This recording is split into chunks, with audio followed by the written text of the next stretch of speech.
First of all, I mean, I'm José-Carlos Mariátegui, and I'm gonna introduce Bassam. Bassam El Baroni is an associate professor of curating and art mediation at the School of Arts and Design and Architecture in Aalto University in Finland, in Helsinki. And formerly, he lectured at the Dutch Art Institute, and the University of the Arts in Arnhem, and was a director of the now folded nonprofit art space Alexandria Contemporary Arts Forum, ACAF, in Alexandria in Egypt from 2005 to 2012.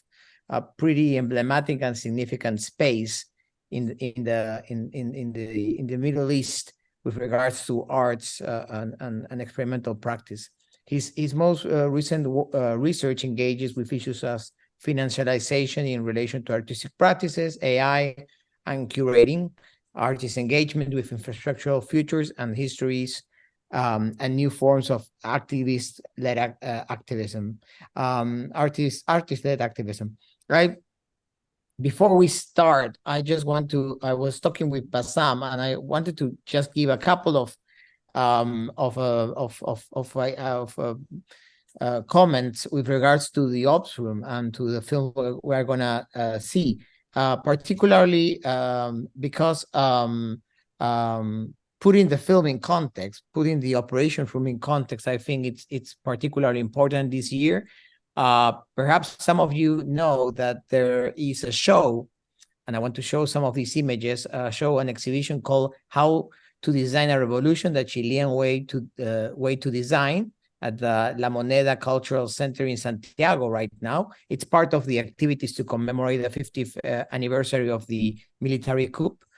These are some of the images of the cultural space, and this is what I find it very interesting. I mean, the main contribution of the exhibition is the complete reconstruction of the Cybersyn operations room. Before this reconstruction, there were several attempts to reconstruct it partially, but not at this scale. I mean, there were lots of people coming. I have heard that it's been a very successful exhibition. And it's very interesting to also to see the audience, to how the people sit in the chairs and look at the information and the screens, and that then they get really.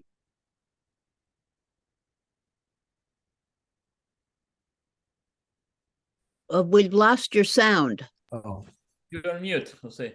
I'm not mute right now. Do you hear me? Now we hear. Yeah. Okay. So it's really interesting to see how people get excited and stunned on what it seems to be a sort of retrofuturistic installation. And interestingly enough, when I was very lucky to be in Santiago a few months ago, and I was sitting here.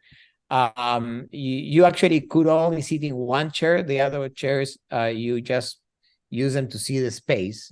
So it's a little bit limited.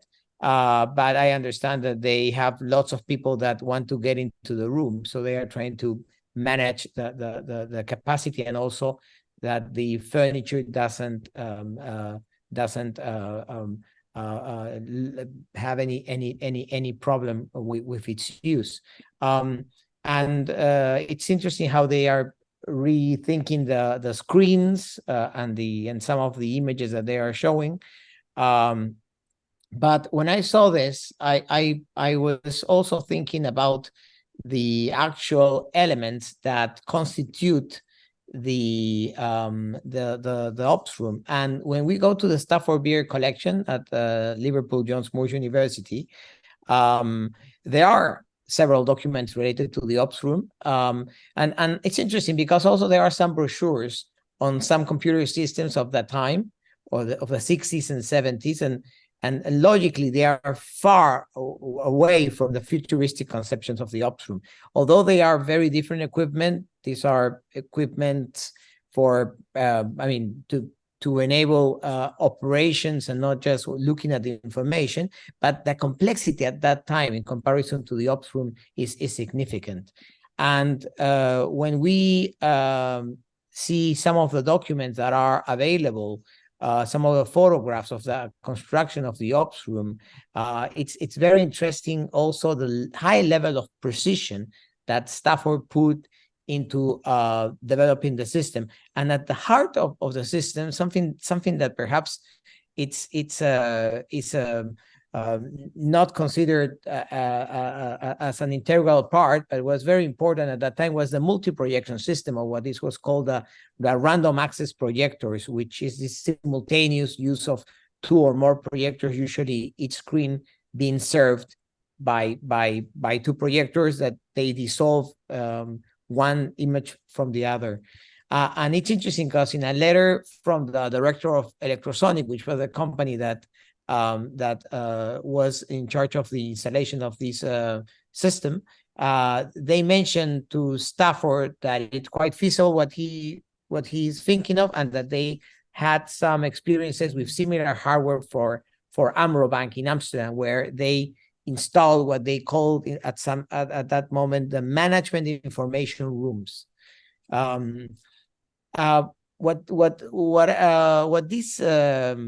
all this system and the configuration, in fact, does is it's basically what we could call today dashboards, in which information is displayed and can be changed depending on certain inputs. And in order to make the information available relevant, what Cybersyn did is that they developed, or what Stafford in a way was trying to sort out, was how to limit the data sets and control the information based on very specific key production variables. So that's also a very interesting thing. And finally, just to say that the Cybersyn project, when we look at it, I think that there is a holistic look at the design, from the furniture, the interaction with the data, the interaction with the space, something that we don't longer see today in computer systems. So without further ado, I leave you two with Bassam El Baroni and the projection of the film Cybersyn. Thank you, José-Carlos. Thank you, everyone. It's a great honor to be in your presence today, although virtually. And I'll try and screen the video through an online platform. Please bear with me just 1 second.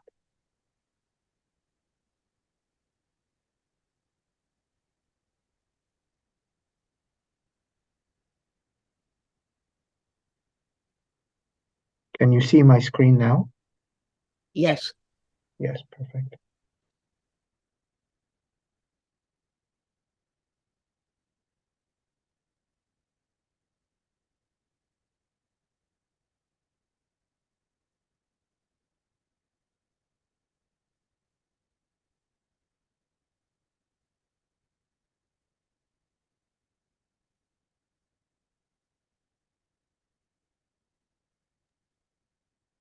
I'm not sure we are hearing something, Bassam. I don't know if there is sound right now. No, there's no sound at this end. No. We're seeing a zooming in on the site.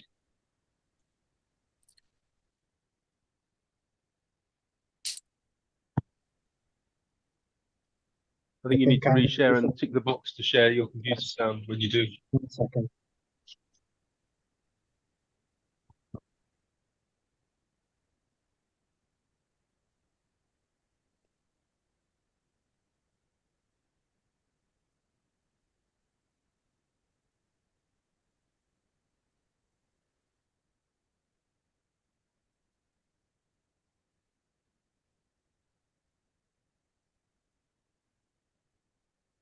Apologies, I forgot to press share sound, which is something I have to do before sharing this.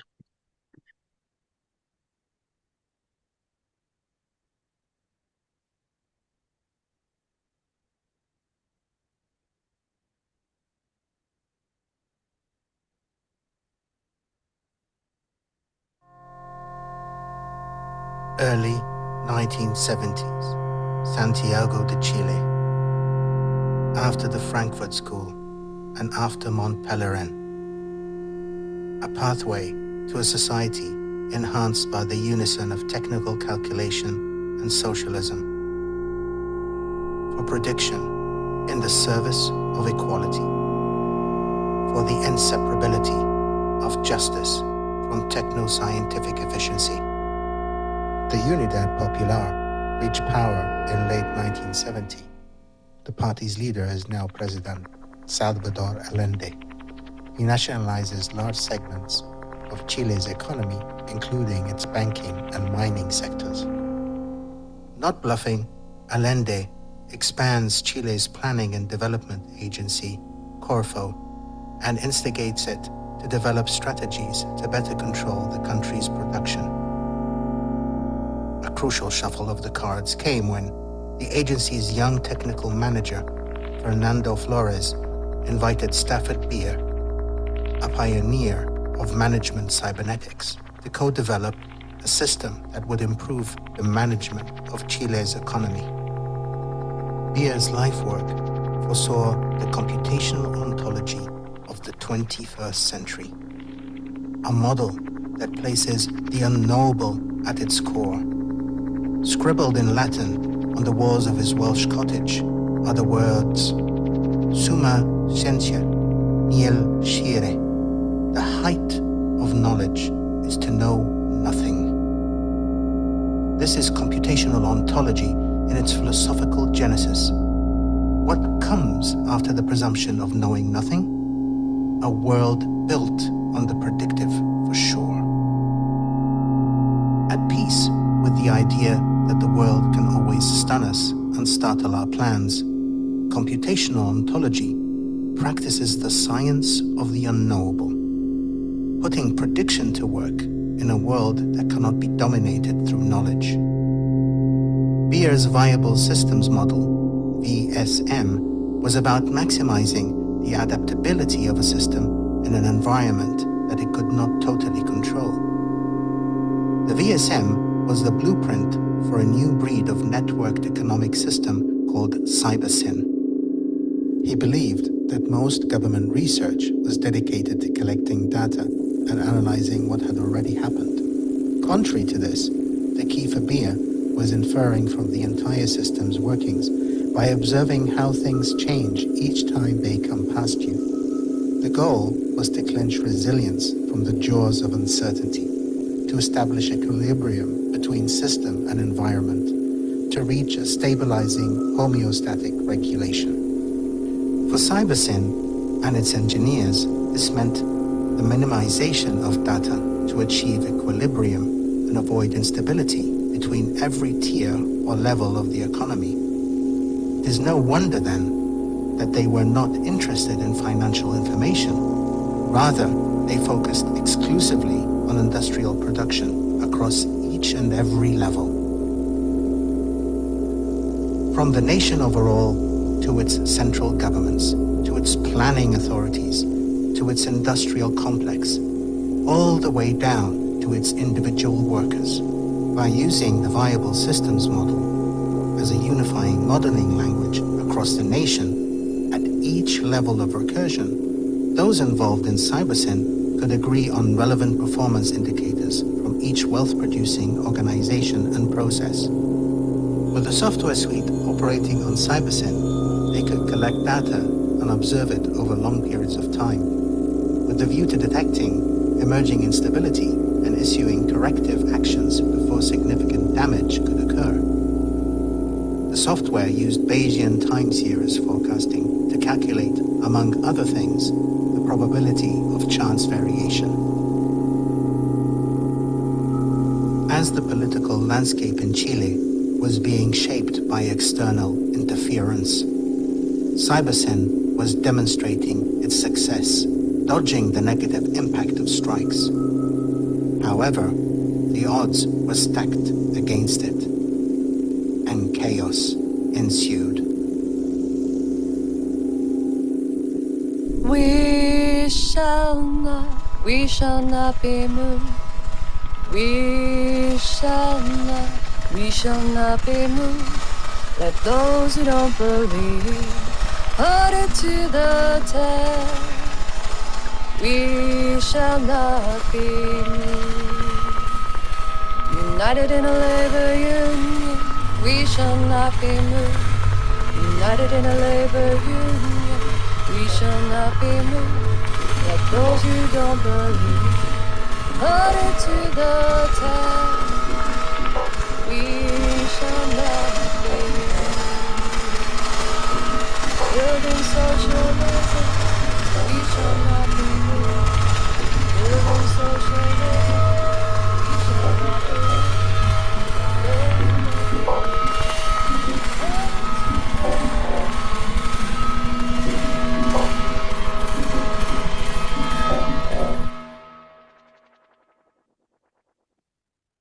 I tell you, we must achieve technological hegemony if we are to have any chance of realizing a post-capitalist future where scarcity is a thing of the past.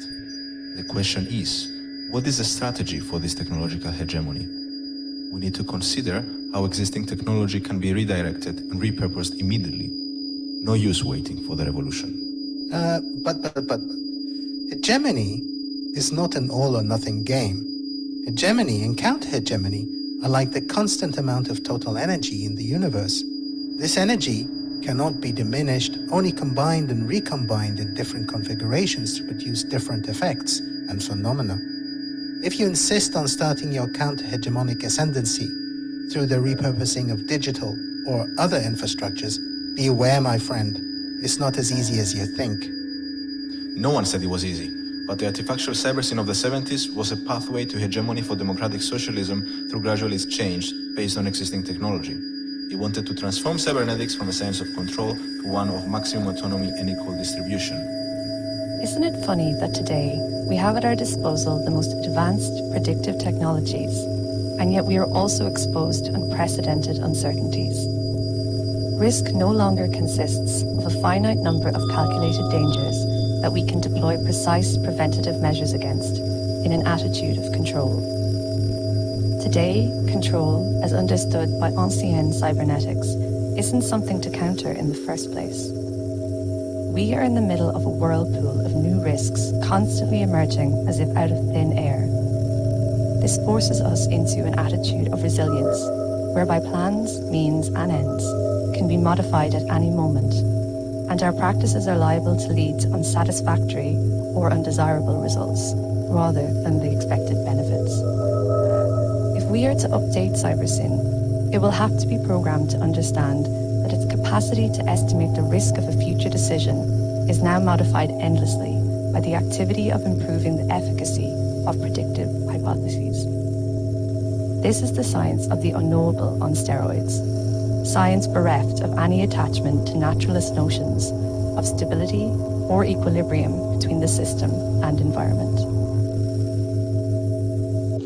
Yeah, the race to achieve more and more winning predictive hypotheses is all there is in terms of foundation. No givens, just predictions. Uncertainty breeds predictive technology.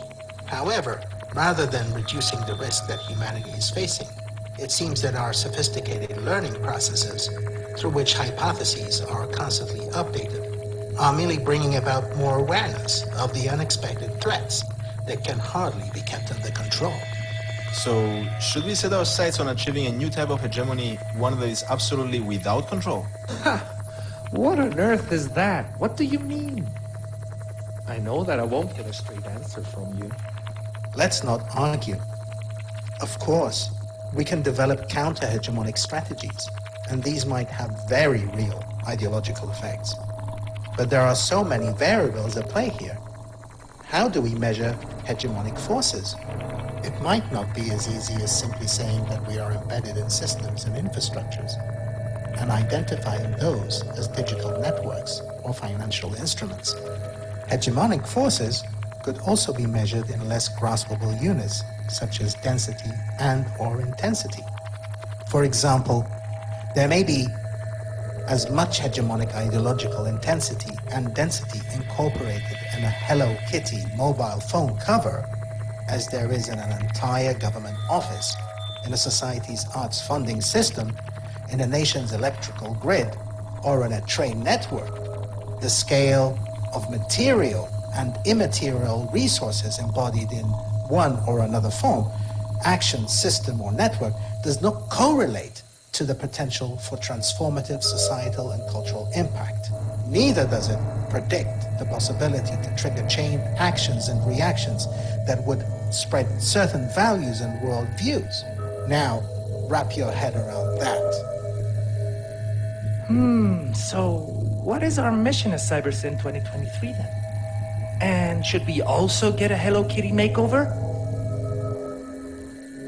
Our first and most basic mission is to grasp the depth of the issue at hand. Resilience is not what it used to be. For the artefactual Cybersyn, it meant engineering a society which faced minimal disruption as adaptive measures were constantly themselves adapting to changes, making response to feedbacks increasingly real-time. Stability was the prime goal. That version of Cybersyn was never on the front foot, and its approach to resilience operated in ontological terms of homeostatic regulation. But how is this possible today?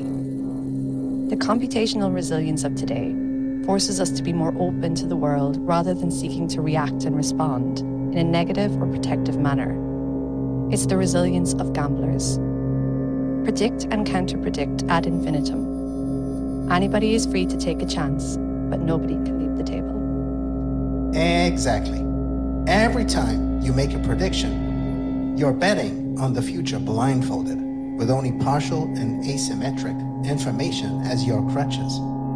You are drawn into the costly necessity of continuously updating knowledge to outstrip what is commonly believed. This is the condition of contemporary profit. It seems to me that the correct name for the knowledge which we, as sophisticated Bayesian learners, are producing today is actually ignorance, qua necessarily partial and non-symmetric information that functions to reproduce uncertainty. How is it possible to repurpose such systems and redirect them to the social good if the synthetic production of more and more uncertainty is their only foundation? Yeah, how do we leverage that? Peak uncertainty, peak complexity. And so it unfolds, the deep future. Shaping the present might have little to do with learning from the past, and all about leveraging the power of prediction. Imagine a viable systems model bootstrapped to the most radical uncertainty. Imagine it having to acknowledge all the world's futures as they infiltrate the time barrier and populate the present with an excess of futurity. Now imagine that BSM trying to reason with all the world's speculative transactions, all its predictions. Is this still a viable system? What does viability mean when it's no longer about stability, regulation, and homeostasis, but a property that belongs to a world of absolute speculation?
Thank you, Bassam. I think that will be very interesting for you to tell us a little bit more about how you thought about the idea of setting up the project.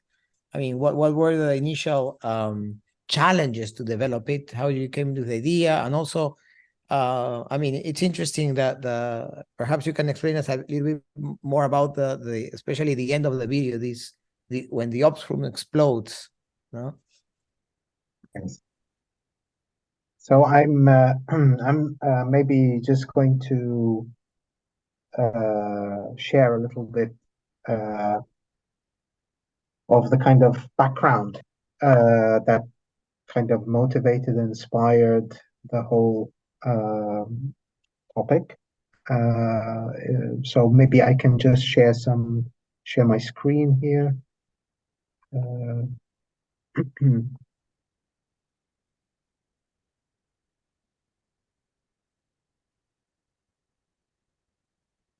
So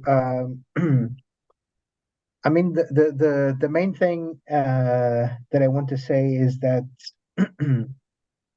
Cybersyn and the Cybersyn project was a very inspirational project, I think, at the time. Of course, Eden Medina's publication, but later it became part of this so-called left accelerationist discourse that was quite popular around 2006, 2016, 2014 to 2016, that period. And this was a really interesting period for me, and kind of learning about Cybersyn through that, actually, before kind of reading Eden Medina's book. And so the kind of discussion that was happening at the time was around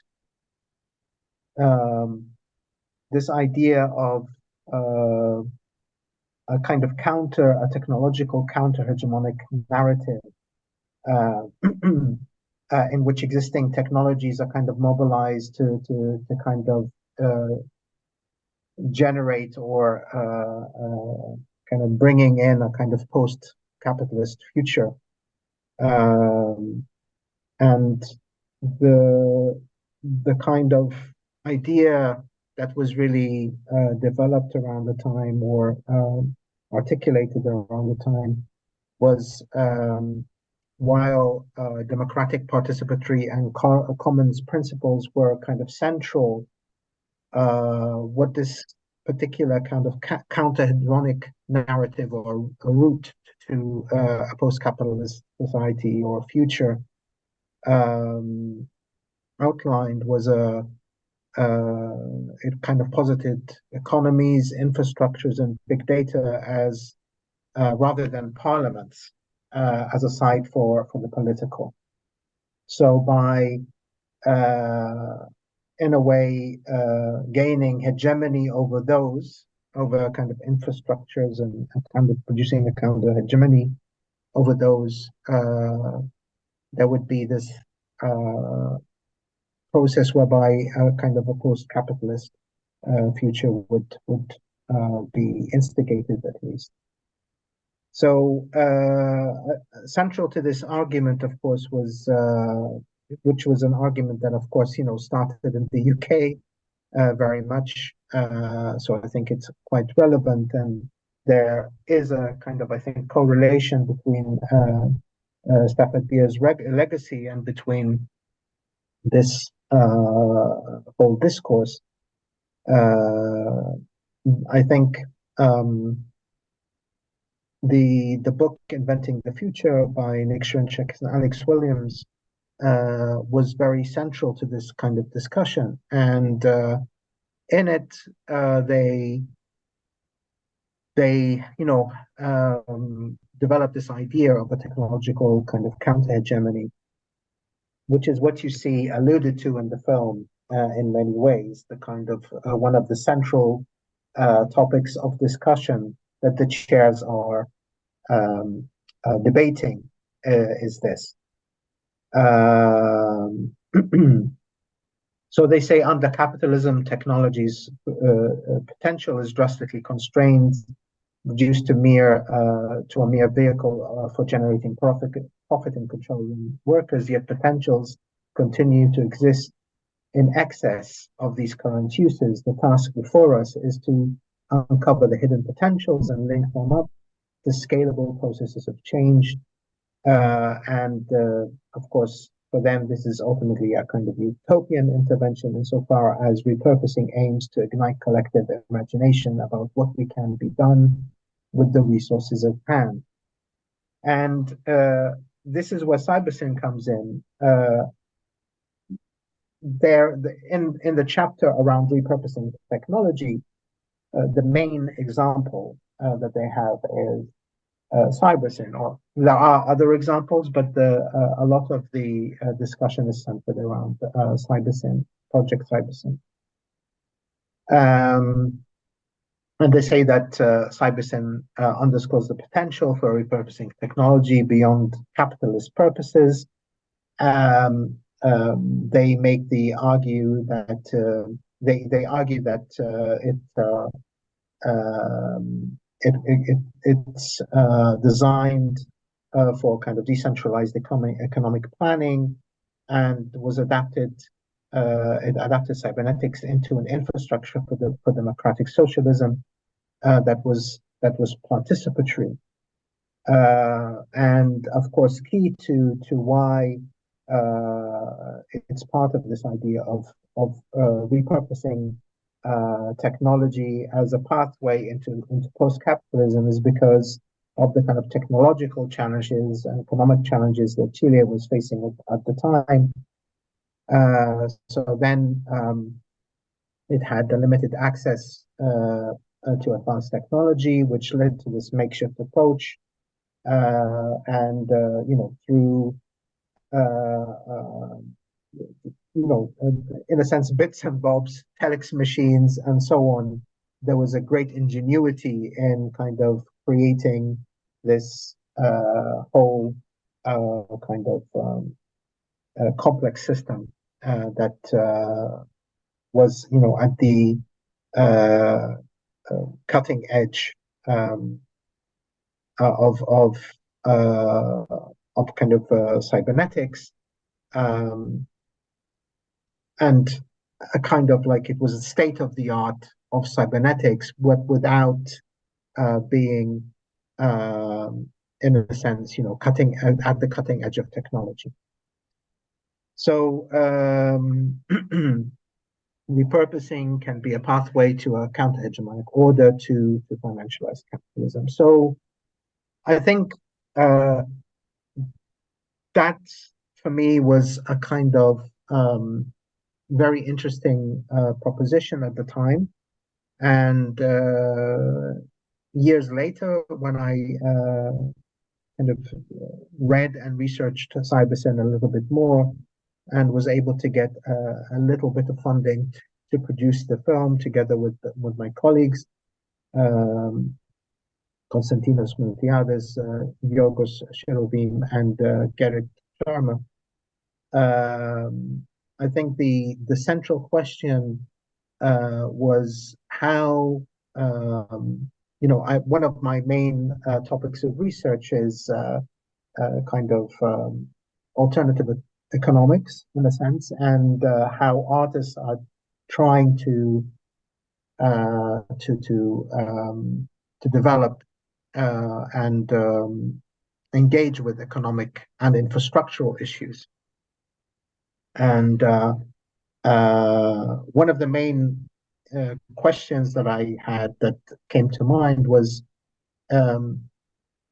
if this whole idea of, if we are going to take this whole idea of repurposing and kind of this engendering of a kind of post-capitalist future through technology, then what do we have to do, in a sense, to address the growing complexity in hyper-financialized times? And so together with that, this is what the kind of central, together with the kind of research on Cybersyn, this was the main question. like if I bring this model from the 70s and kind of bring it into correlation with questions around technology and financialization today, the economic challenges of today, I think, would something interesting begin to kind of emerge. And so I think, in a way, one can read it as one of, in my thinking, there are probably around four ways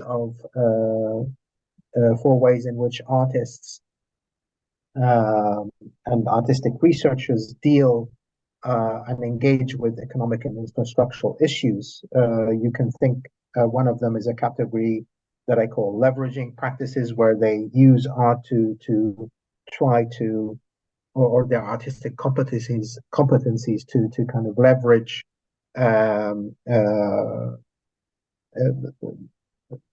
develop leveraging modes of leveraging within the economy. There are kind of financial propositions that are developed by artists through their artworks. There are sometimes there's a form of a practice that one can call open laboratories for economic experiments, where artists are working in a sense with systems that are directed towards alternative economics and alternative economic models. And the final type I would kind of call comparative studies, that kind of combines history and the present of economics. So very much the interest in Cybersyn was from the kind of economic angle, what it tried to do economically, in a sense, what it presented and represented economically, as well as technologically. So, and in this category of comparative economic studies, generally artists revisit the legacies of economic experiments or projects from history, with the aim of identifying their aspiration models and problems, and building knowledge around the context from which they emerge. Importantly, though, they bring these economic histories into contrast with the financial and economic present, highlighting the differences and challenges by articulating the state of current economics within a larger historical and international picture. So in light of this, the work highlights research on Project Cybersyn, but then, like as you see, it tries, the video is in a sense split into two parts. The first part is very much kind of historical contextualization, political contextualization for a general audience. And then the second part, in a sense, is much more speculative and very much trying to grapple with that main question that I was mentioning earlier. What would a Cybersyn today have to deal with? What would it have to take account of in today's kind of complex economic, financialized, technological landscape? So some of the inspirations for the ideas that kind of, in a sense, the economic challenges, right, that one can put into contrast with the kind of economic landscape and political context that Cybersyn emerged in, I think has been the work of a scholar called Colin Drum, who has this idea around equilibrium and disequilibrium, and how we think of monetary systems as being characterized by a kind of a hydraulic equilibrium, or one could say a natural idea of equilibrium, where in kind of neoclassical and even Marxist economic theories, there's this idea that we should conceive of money as a kind of monetary system that is a bit like a hydraulic system, a bit like a bathtub, with various tubes connecting different parts to it. So if you add water into one part, the water level will settle until it reaches a kind of equilibrium. And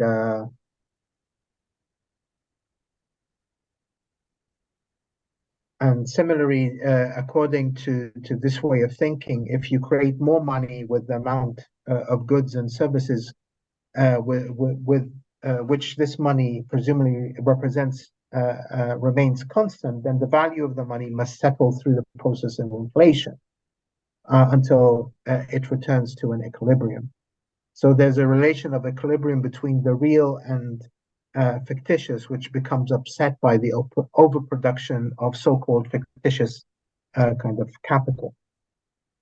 So in a way, the kind of in this image that I asked the online service DAL-E to generate after some kind of prompts, the overflowing tubs and tangled pipelines illustrate the strategic disequilibrium in monetary systems. And this is the claim that Colin Drum makes, is that today there is no longer this idea of a kind of monetary system coming back to a kind of naturalized idea of equilibrium through inflation.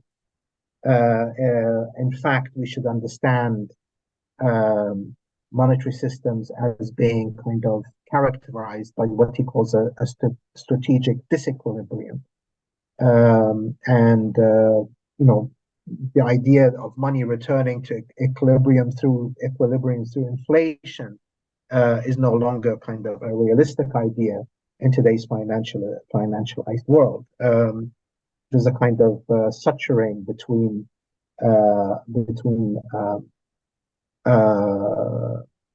kind of this idea of inflation and equilibrium, and between finance that I think has developed in the past years through various increasing financialized tools and the economy in general. And this idea we can call the denaturalization of kind of capitalism, the increasing denaturalization of capitalism. So this is, I think, a kind of central idea that was very inspirational. And the another idea that I think is the idea of algorithmic realism, posited by Antoinette Trouvroi. And I won't go deeply into it. I encourage you to look at her work. Very interesting scholar.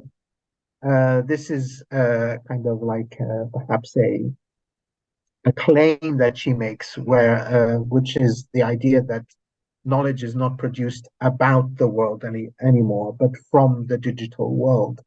And in a way, if we think of that combined to the way finance is kind of developing, and very much it kind of rings kind of true in the sense that it's kind of generated within its own kind of circle, independent from being about the world through the speculative, different kinds of speculative instruments and so on. I edited a book called Between the Material and the Possible, Infrastructural Reexamination and Speculation in Art. It was published in 2022.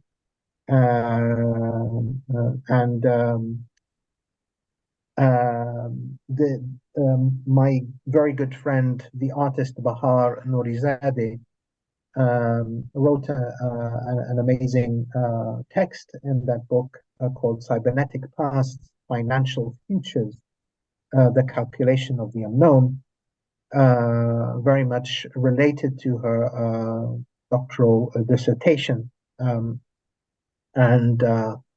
in this text, I think there's something very interesting that she kind of proposes, which is this eerie relation or correlation that one can kind of detect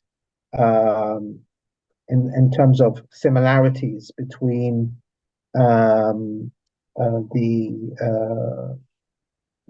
kind of the emergence of the mathematization of economics through computational power and the new computational systems, and how that was used, of course, in the so-called socialist calculation controversy, whereby calculation for a planned economy was kind of refuted by Ludwig von Mises and the neoliberal school of thought as kind of simply unachievable and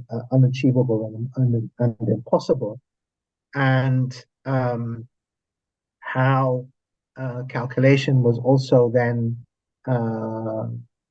kind of the center of a lot of discussions in the kind of planned economy variants in what today we call, the global East-South and so on. So there is this kind of strange parallel world between kind of discussions around planned economy and the so-called free market economy within kind of computational theory and within cybernetics very much. And I think all of this kind of comes to kind of shape the work that you just saw, and that it becomes, I envisioned it as a kind of parliament of ops room chairs, right, where all of these kind of questions, tensions and frictions would start kind of battling out and in a way they're kind of like philosophical arguments centered around these different axes that I just mentioned in this kind of Cybersyn parliament, so to speak, of ops rooms chairs.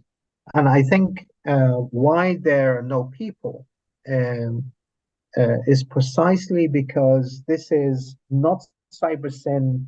I mean, the first part was Cybersyn 1973. The second part is Cybersyn 2023, and one could even argue it's further into the future. It's a Cybersyn in many ways that is shaped by automation, is shaped by a computational world that of today, of the future of artificial intelligence and so on. So these chairs are fully capable of speaking, not in the sense of magic, but through the sense of kind of technology and technological development. And the arguments in many ways are related to this kind of tension between a kind of rationalism of planning and one could say a irrationalism of a free kind of like the irrationalism of a kind of total freedom, so to speak, that shapes kind of the market. And it's in this tension that we begin to kind of find the interesting arguments between the different chairs that represent different viewpoints and so on, around questions of hegemony, questions of how to predict, how to understand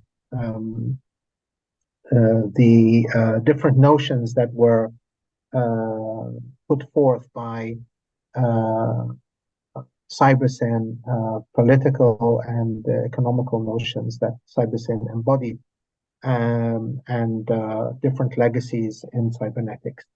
I think I'll stop there. And the arguments are many, as you saw in the video, centered around these main topics that I discussed. And I just wanted to say the end is very much related to.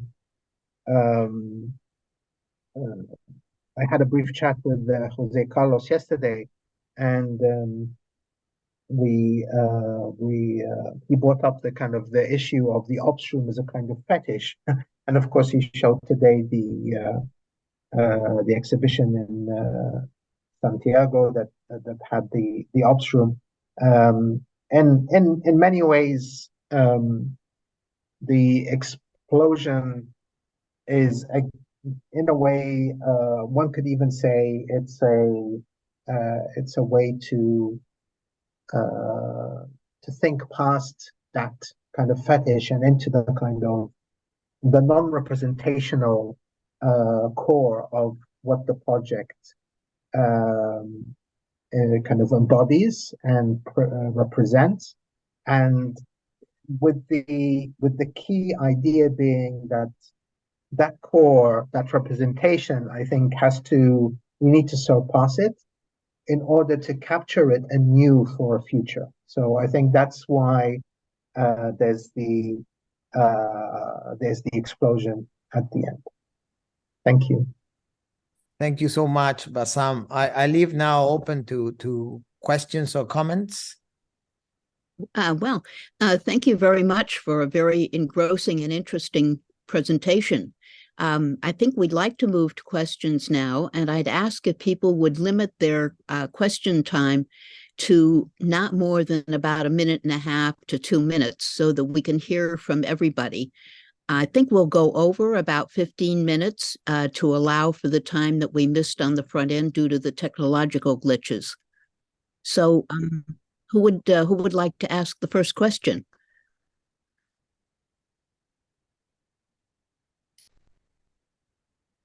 I think Camilo.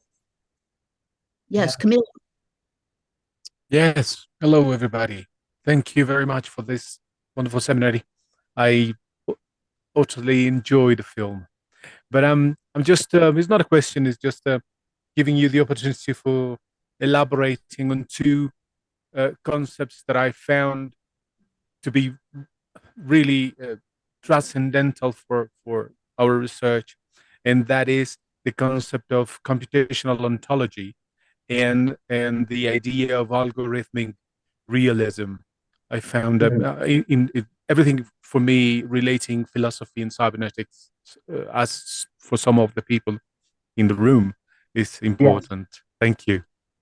Yeah. So the idea of algorithmic realism, it comes from Antoinette Rouvroy, and in a way she builds it on a different variant of realism, which is Mark Fisher's idea of capitalist realism, and which he developed in his book of the same title. And of course, the subtitle for that book is There No Alternative? And in that book, he develops this idea that, we kind of capitalism as a kind of frontier that shapes our reality, and that politics and society struggles to kind of transcend through various forms of, one could say, interpolation and different ideas that are make it ingrained within both systems, societal structures, and ideology. So for her, the algorithmic realism, in a sense, is quite different, because it's in many ways related to systems, but it's at the same time it's about what she terms as data behaviorism. So it's the mode of when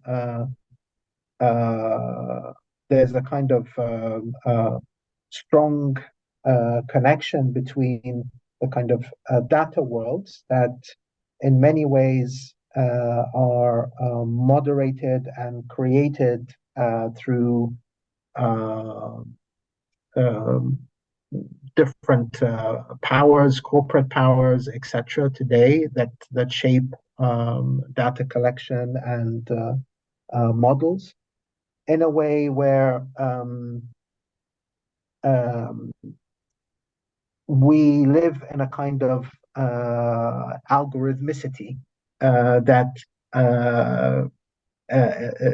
isn't just about, it's not the traditional idea of restricting us, but which I think is a kind of anti-technological position or counter-technological position, but it's the idea that it's very much the kind of the space of affordances that we have in everything from creativity to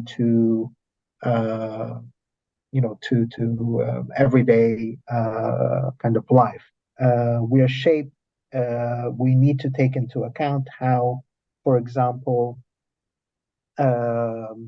as say in our field of academia or scholarship, how algorithms kind of, in a sense, pre-sort and pre-shape our information, the information that we kind of work with. And in a sense, one can see within this field that a lot of what counts as research is today very much quite related to the idea that if you want to, you can very much develop knowledge from the digital space without, in a sense, kind of needing to revert to or account for something outside of it, so to speak. So, and of course, with the developments in AI and so on, there's more and more kind of what's the right word? This gains more and more traction, and we become more and more deeply tied into this kind of space of what she calls, algorithmic realism. And I think it's a very useful idea in the sense that it prevents one from thinking of a thinking transcendence as something that has to happen from an outside, right? I think that's what it's really useful for, in the sense of thinking the possibility of transcendence from within the kind of constraints of computation, since computation is the main kind of shaping computation with its calculational functions and so on, is the main kind of shaping factor in contemporary life. And I think that is quite related to the idea of computational ontology. I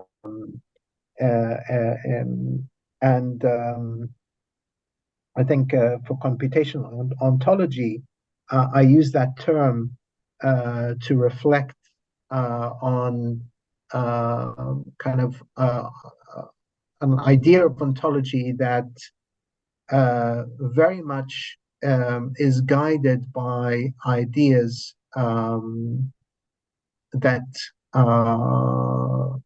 the key ideas I would think are ideas such as resilience, right? Which I think is quite a popular term today that we find popping up in all types of research, all types of thinking, and that key idea of resilience that you don't the key idea of resilience is that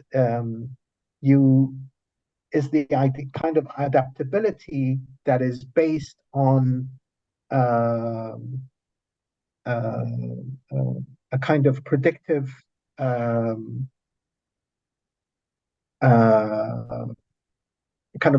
logic, where the kind of database of knowledge of history might still be important, but at the same time you have to always try and maneuver the unknown, the uncertain, through a kind of nimbleness that is related to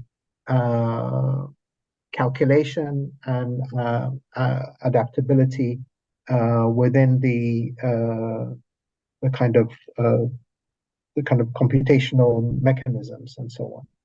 So I think this is something that is quite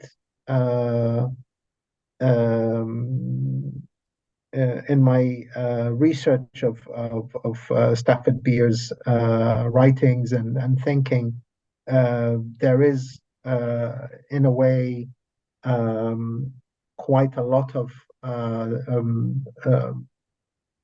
pointers towards what one could call a computational ontology, and that's what I wanted to make the connection with between the kind of history and between this proposition of a computational ontology today. Thank you. Next question, Peter Tuddenham and then John Lee. Thank you very much. Very challenging video and this subsequent presentation. Thank you very much. It's very stimulating and somewhat worrying for me in some respects.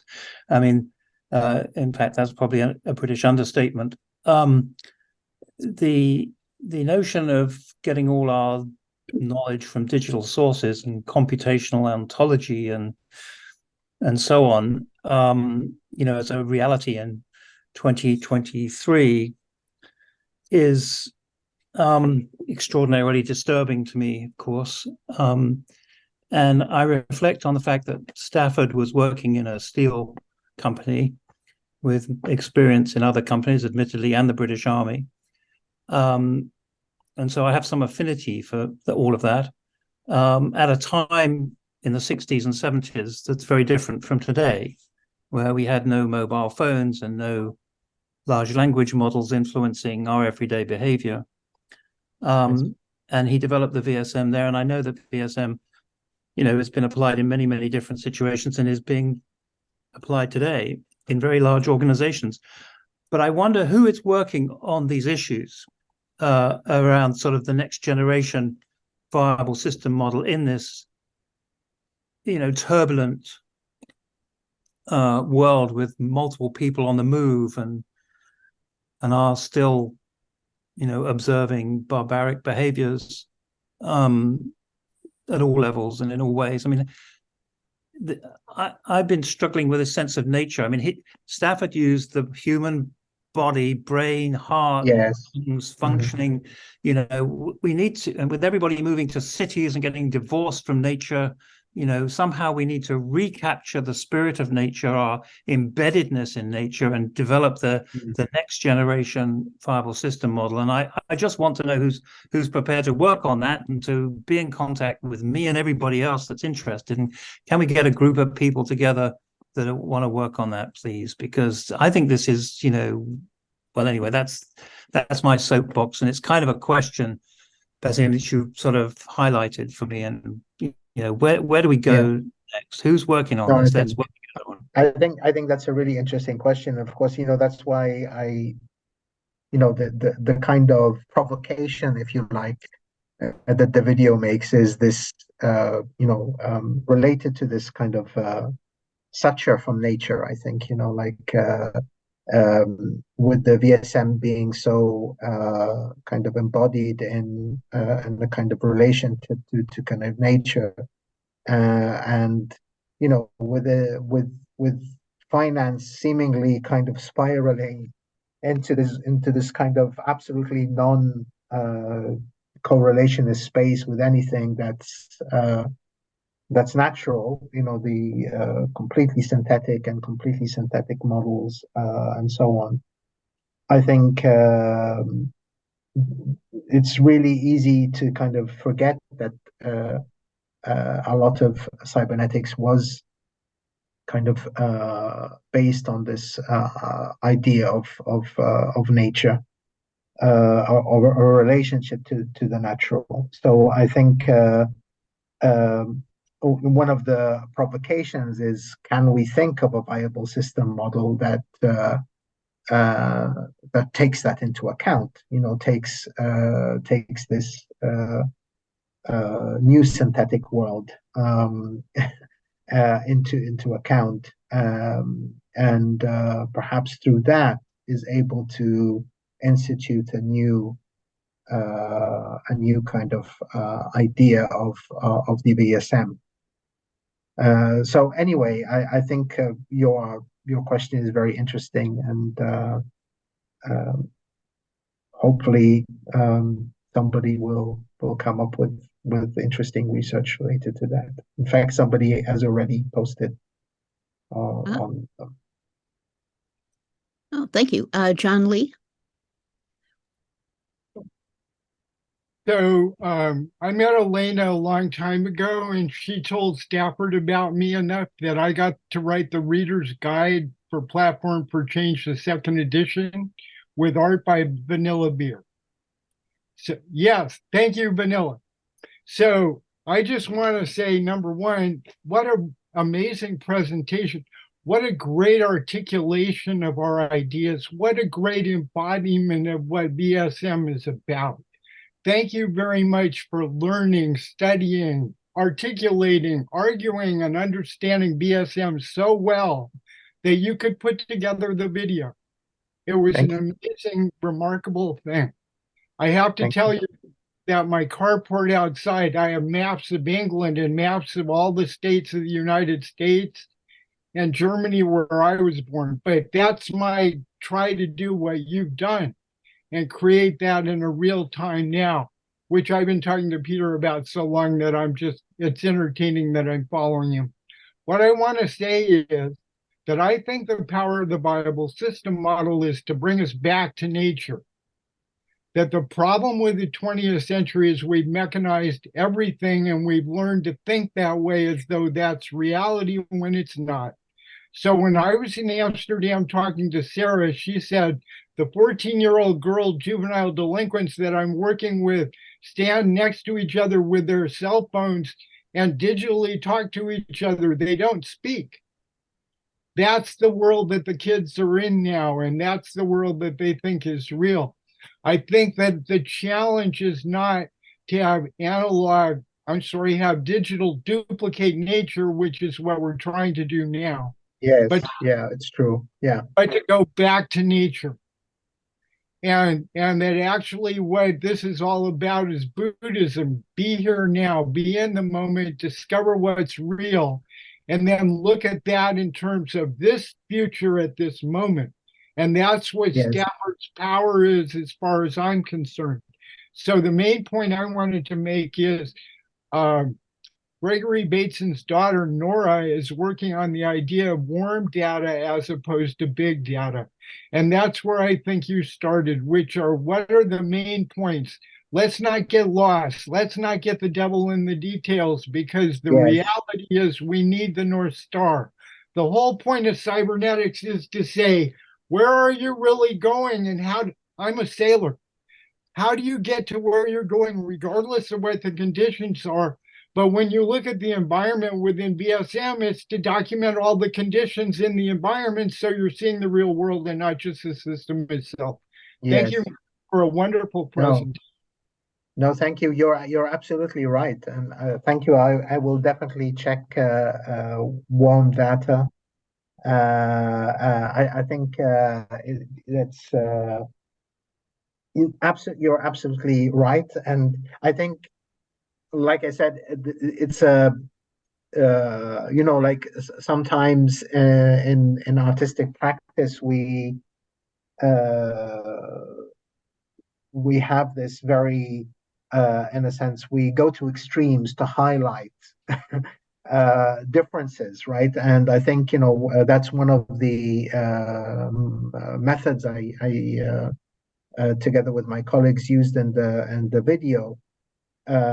We created this polarization between narratives in a way, and I think one narrative is like completely denaturalized, completely synthetic, and so on. Represented by extreme financialization of the future, which unfortunately also looks like one of the possible kind of political and social realities that we're facing. Because I mean, how can we bring that under control in many ways? Like there's a lot of the systems are kind of rigged against kind of any kind of fighting with that or a challenge to that. And of course, the other is the VSM and all what Stafford Beer represented. So I think this this challenge created some kind of provocative ideas. But I think I'm absolutely for what you're saying, and I would definitely prefer that world over the other world for sure. Magdi, Mustafa, I believe you have a question. Yes, thank you so much. Can you hear me? Yes. Yes. Hi, Magdi. Hi, Bassam. Good to see you again. Good to see you too. Although I only see a black screen. Why? Maybe I should. Yeah, maybe the camera. Oh yes, yes. Yeah, it's still dramatic a little bit, but hey. So first of all, thank you so much for this interesting talk. I mean, it's really great topic, and as usual, as most of your topics, I was pleased to attend many of your talks physically before. It really reminded me with this topic we discussed in London about the request and the value, these parameters together, how request changes the value of the in conceptual aspects in the arts in general. So this, of course, it's a different topic, but this really recalled this memory of our dialogue. So thank you again. My question is mainly about the medium. When you thought about the manifestation of your concept and choosing video, especially, how did you decide, let's say, to manifest your idea or your concept into a video, and how would you differentiate between manifesting this as graphic design into a video and having it in actual space? Have you thought, I don't know, have you thought of manifesting this into an actual experience where people can go and find physical objects talking to each other, for example, you know, sound stuff? But I mean, what would be that would be great, of course, but I think it was very, in a sense, pragmatic, and in many ways, Yeah. you know, it was just.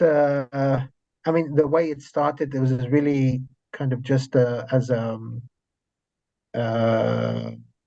text, basically. And then you know, like that text. One tried to kind of visualize, and once I had kind of this image of like talking chairs driven by algorithms, I didn't know how to do that myself, so I kind of contacted colleagues and friends, and together we kind of started talking and developing it into the video. But it all started from text, and I think that's where a lot of the ideas emerge. Yeah. But yeah, because I felt like this is I would like to be there somehow. I don't know, that's why I raised the point, you know.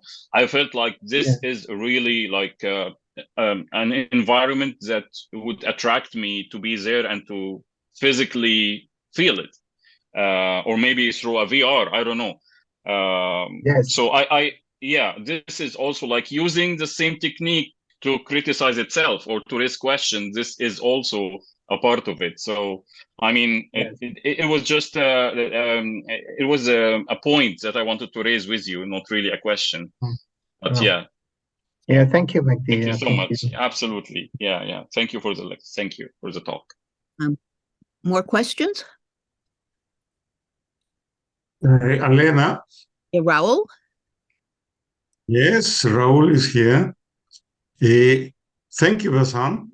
I think the presentation, starting from the operations room and going to the financial and other aspects of computational technology, I think are very helpful.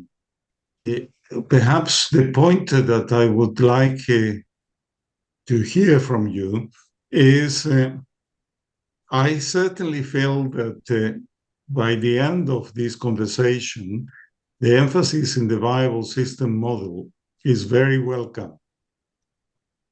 And that is very, very important in the sense that it goes beyond computational, digital computation, or it is far more about communications.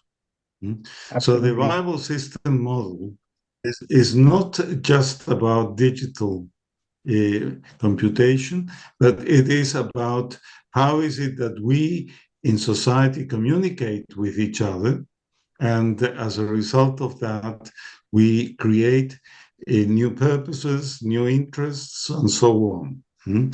And perhaps you would like to comment on that, because as far as I can hear from your earlier part of the presentation and the rest of the questions, is that there is a great interest in the viable system model, but I cannot see people talking about communications, talking about sharing purposes, and all the aspects that I believe the viable system model offers. In your hands. No, I mean, of course, absolutely.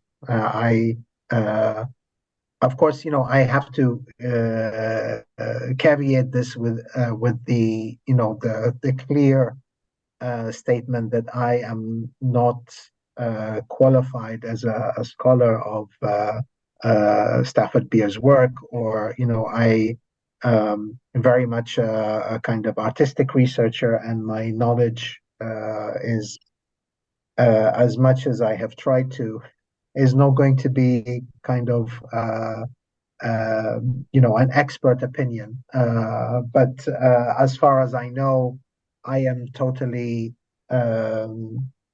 convinced of your statement that the viable system model is much more aligned with the idea of communication, and it's very much a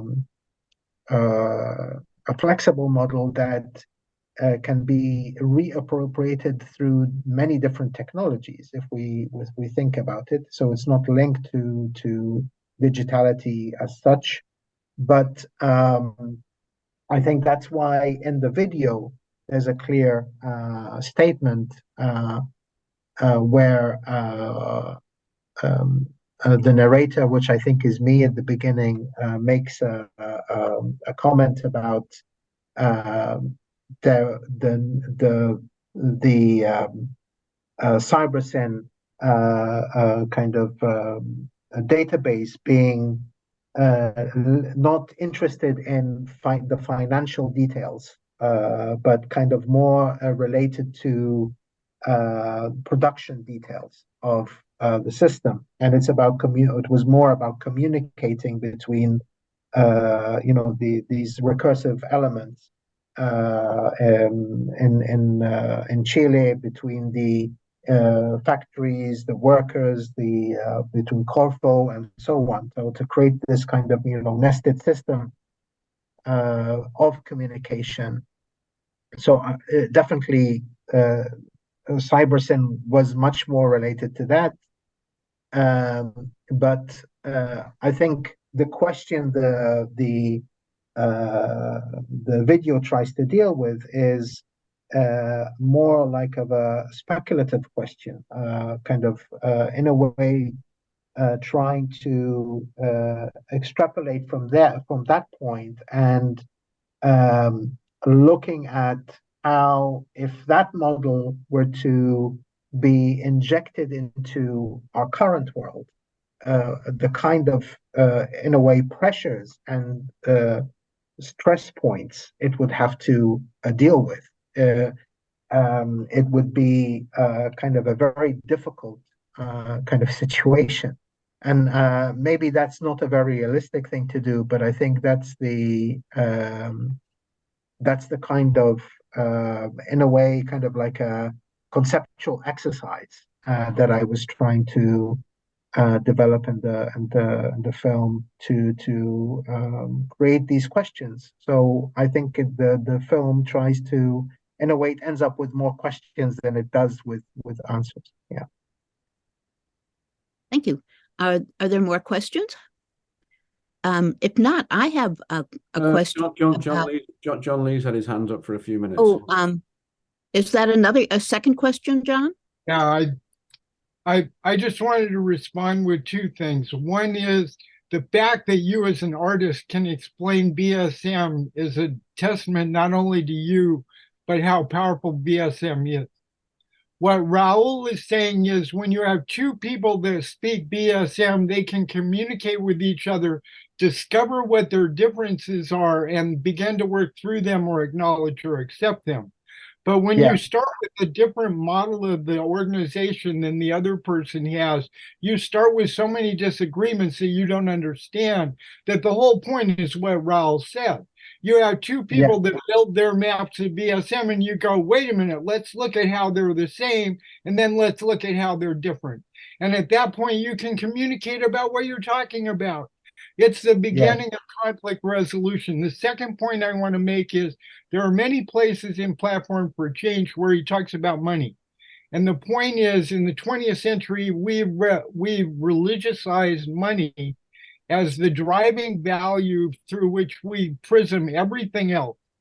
So the point of BSM is to reestablish a more natural balance about identifying what you think is important as opposed to what the money drives. Thank you for a great talk. Thank you very much. Yeah. Thank you. Great points. Thank you. Yes, what I wanted to ask was how Stafford's idea of the algedonic meter, that would be a direct way of citizens conveying their happiness or lack of it to everyone, really, the government as well as the other people. How do you see that fitting as into a regime that is economics, infrastructure, and big data?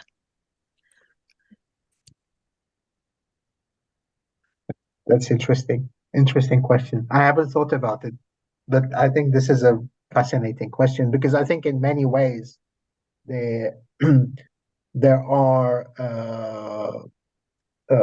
different, completely different within current big data systems, ways of kind of measuring happiness, so to speak.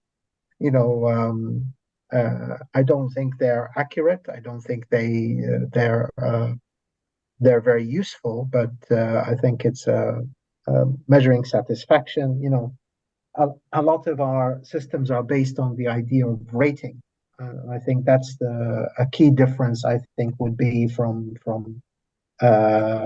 what Stafford would have kind of thought, which rating is kind of, it gives a kind of agency based on preference, and I think that idea of kind of customer satisfaction, so to speak, is behind a certain type of what we could call a rated agency, as the philosopher Michel Feijer kind of points out in his book of the same name, where we are constantly kind of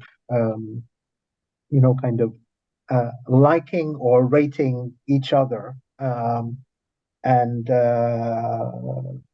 today when you're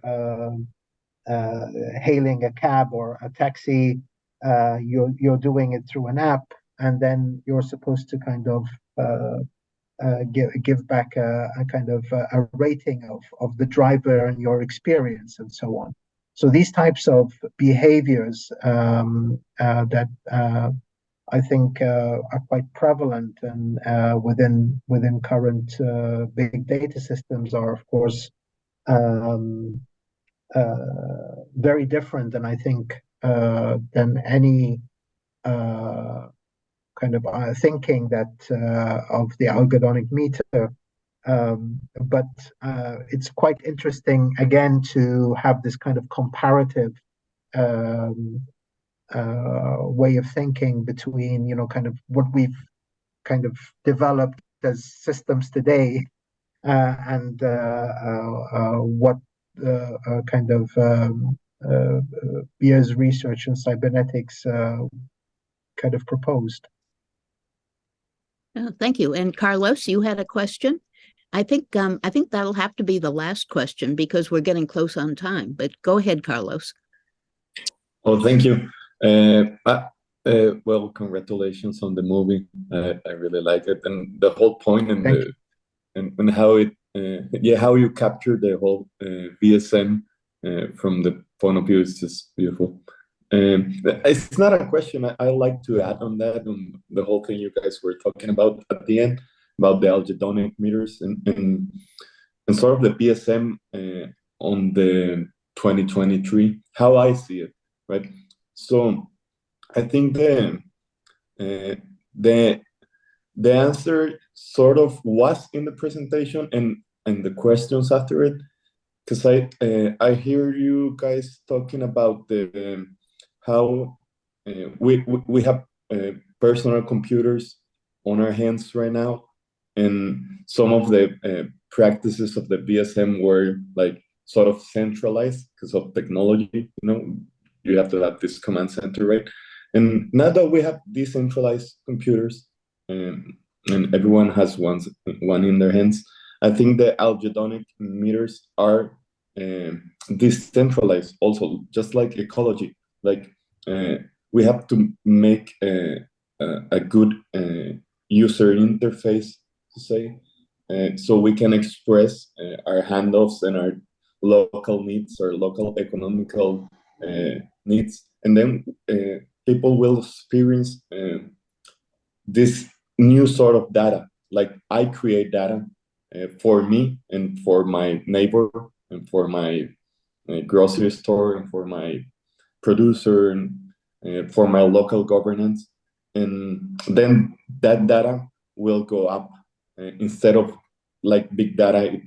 It all comes down from that decentralized thing, and I think that's the answer. And I think I would like to add to that yes, the VSM is totally applicable to today's technology, because I find it so cool to go and look at or read about cybernetics and see this. They are not predictions; they're just thought and ideas of the cyberneticians at that moment that became reality on the present, like Winner predicting the chess winning algorithm that DeepMind built in, I believe, like 5 or 10 years ago maximum. He did it in 1946. And I was reading also Beer on the Silent Freedom, and he predicts like Alexa and how the cybernetician man is going to live. Of course, we're not there yet, but the technology around it is the same. So I think it should be applicable, and it's applicable to today's technology. That'll be it. Thank you very much. Thank you. Yeah, Ian, you want to have just word closing comments from me. I've been following the chat very carefully, and there's some interesting questions in there. There's some interesting observations, and there's some interesting assets and URLs to point to. I'll copy the chat and make sure it gets distributed to everybody. Thank you very much. To get those links. By the way, one of the limits for it being ending now was I had to leave the call, and I'm co-hosting, but actually I don't now. I've managed to sort things out at this end. So if anyone would like to continue further, it's okay by me. Okay. Well, that's Hello. Can I make a comment? Hi. Yes, please. Hi. What was interesting for me is there's quite a bit of work right now being done on the fact that these algorithms are obscure. They're invisible to us. We don't understand their structure, their dynamics, anything about how they're shaping us. And I know that there's some sort of big data communication style work being done in Europe at the moment, where they're trying to understand how much kids actually care about whether their whole online parallel life is actually being shaped by these unknown shapers of their behavior and their what they see and what they think and so on. And I think for me, if you think about a little about what Floridi says, the information philosopher at Oxford, he talks about how the healthy relationship we should have with technology is an augmentation one. Yes. Where it's one step removed from us. We are not inhabiting it. It inhabits our world, if you know what I mean, in that sort of sense. And I don't quite know how else to phrase that. So forgive me for those really not really correct, accurate way of saying it. And I thought one thing that your story really pulled for me in the way that your dynamic sculpturing of each chair was the invisibility of the functionality behind those dynamics and that sculpturing as each position was taken, reflected by the dynamics and the morphologies of the chairs. So I thought that was really very, very clever of you. And I could absolutely see a VR environment where we could literally physically experience those dynamic conversations as this digital sculpturing. So I wanted to just say fantastic for that, because I think that allows us to, in a sense, to physically sense in a much more real way the impact of the algorithm as a lived experience, if you know what I mean. Yes. So I'd really love you to try and get some project going, get some funding to have this put into a VR environment so that folk could really get a very deep experience of what an algorithm is and does. And then also the function of representational system, right? That's another deep question that I think your movie touches on. And certainly for me, the VSM goes really deep into that stuff. I also wanted to say that I didn't make note of it in the chat, but we have with the VSM this notion of embeddedness into the environment, and everybody forgets that.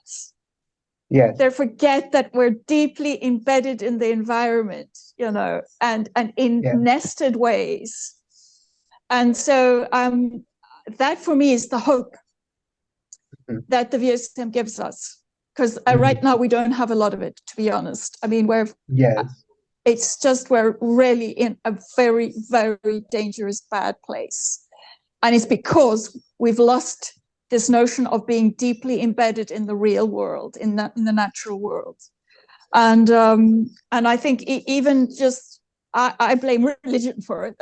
That's my personal view. So I blame religion for that disembodied aspect. And I think that you could actually trace back some of this algorithmic digitalized desomatization. You can trace it back to a couple of 1,000 years ago of actually pulling apart the human being and spirit from the natural world.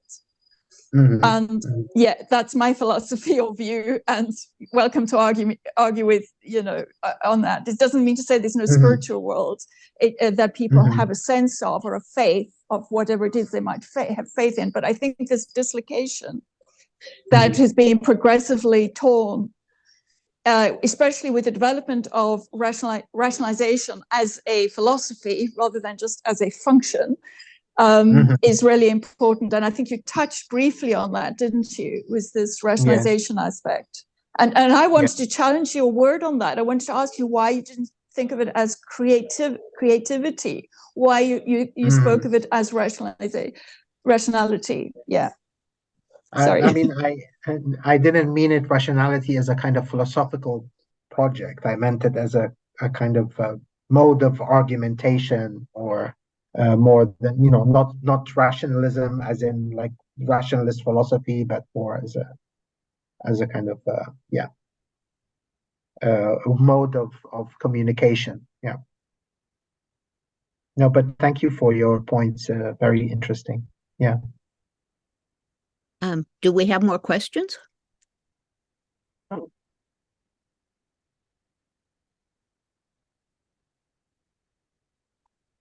Well, not seeing any. I think it's about when we decided to end. And I want to thank you both very much for an extraordinarily informative and provocative presentation.